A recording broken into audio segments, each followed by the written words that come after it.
বাড়ি আছে।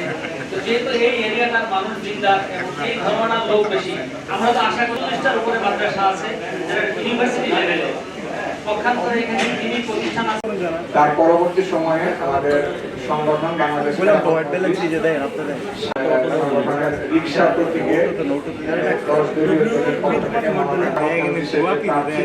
10 আনোয়ার হোসেন ভাই আপনাদের সামনে এই আসনগুলি উন্মুক্ত করে রাখা হবে।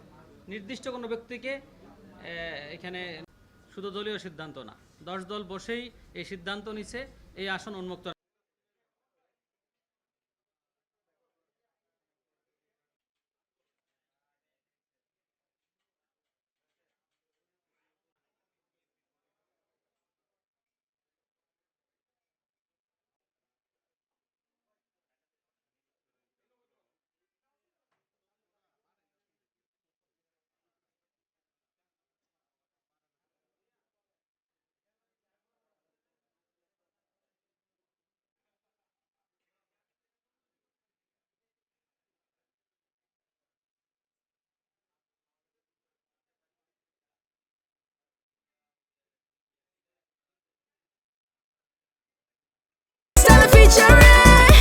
Next level, well done, side by side, free.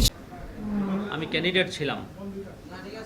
কিছুক্ষণ আগে আমাকে জানানো হয়েছে যে আপনি ইনশাআল্লাহ নারায়ণগঞ্জ 4 আসনে নির্বাচন করবেন। আগামী নির্বাচনে নারায়ণগঞ্জ 4 আসনে রিক্সা প্রতীক থাকছে ইনশাআল্লাহ। এখন প্রশ্ন হচ্ছে 10 দলের একক প্রার্থী কিনা, বিষয়টা ক্লিয়ার করি।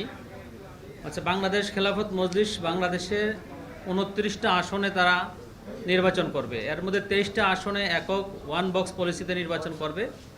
বাকি 6টা আসন উন্মুক্ত রাখা হয়েছে সমঝোতার ভিত্তিতে। এই উন্মুক্তর মধ্যে এটাও আছে, এখানে আমরা যারাই 10 দলের পক্ষ থেকে নির্বাচন করব এখানে সবার জন্য উন্মুক্ত করে দেওয়া হয়েছে। নির্দিষ্ট কোনো ব্যক্তি এখানে 10 দলের প্রার্থী না। ভাই বিষয়টা বুঝে আসছে নাকি? ভাই বিষয়টা বুঝে আসছে? এই আসনটা 10 দলের আসন সমঝোতার ভিত্তিতে উন্মুক্ত রাখা হয়েছে। এখানে 10 দলের প্রত্যেকে নির্বাচন করতে পারবে।